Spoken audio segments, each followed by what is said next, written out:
ওয়াকফ বলে নথিভুক্ত হওয়া সম্পত্তিতে এখনই কোনো বদল ঘটানো যাবে না। পরবর্তী শুনানি পর্যন্ত ওয়াকফ বোর্ড বা কাউন্সিলেও নতুন কোনো নিয়োগ করা যাবে না। ওয়াকফ সংশোধনী আইনের এই দুই ধারায় আপাতত স্থগিতাদেশ দিল সুপ্রিম কোর্ট।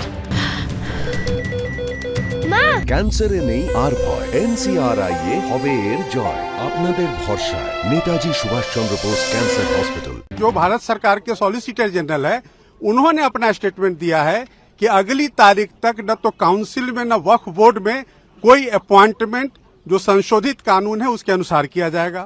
दूसरा बात जो माननीय अदालत ने कहा कि जो वक्फ व यूजर है, जो रजिस्टर्ड हैं और गैजेटेड हैं, उसको गवर्नमेंट डी नोटिफाई नहीं करेगी टिल दी नेक्स्ट डेट।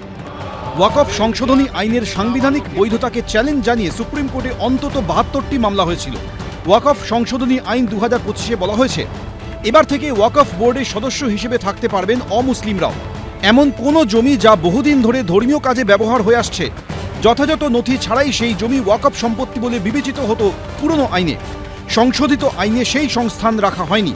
নতুন আইনে কোনো বিতর্কিত সম্পত্তি ওয়াকফ বোর্ডের না সরকারের, সেই সিদ্ধান্ত নেওয়ার ক্ষমতা দেওয়া হয়েছে প্রশাসনকে।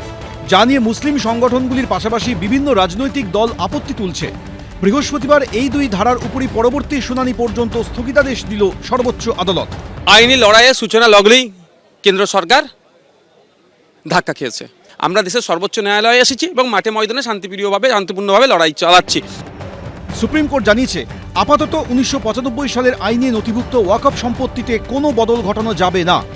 পাশাপাশি এখনই কোনো নিয়োগ করা যাবে না ওয়াকফ বোর্ড বা পর্ষদেও।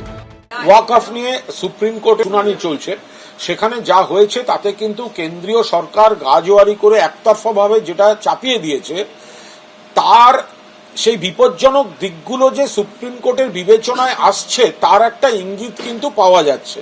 আদালতের জন্ম হয়েছে মানুষের জন্য, মানুষ আদালতের জন্য জন্মায়নি। বিলের মধ্যে স্পষ্ট করে বলা আছে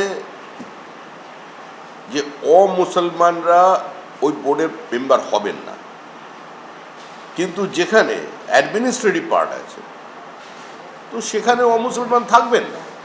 আরে তো মুখ্যমন্ত্রী অনুপ্রেরণা দিয়েছেন রাখার। এদিন প্রধান বিচারপতির বেঞ্চ জানায় এতগুলো মামলা একসঙ্গে শোনা সম্ভব নয়। 5টি আবেদন বেছে নেওয়া হবে এবং বাকি আবেদনগুলি নিষ্পত্তি হয়েছে বলে ধরা হবে। কেন্দ্রীয় সরকারকে 1 সপ্তাহের মধ্যে অবস্থান জানানোর নির্দেশ দিয়েছে সুপ্রিম কোর্ট। 5ই মে মামলার পরবর্তী শুনানি। বিজেন্দ্র সিংহ, এবিপি আনন্দ।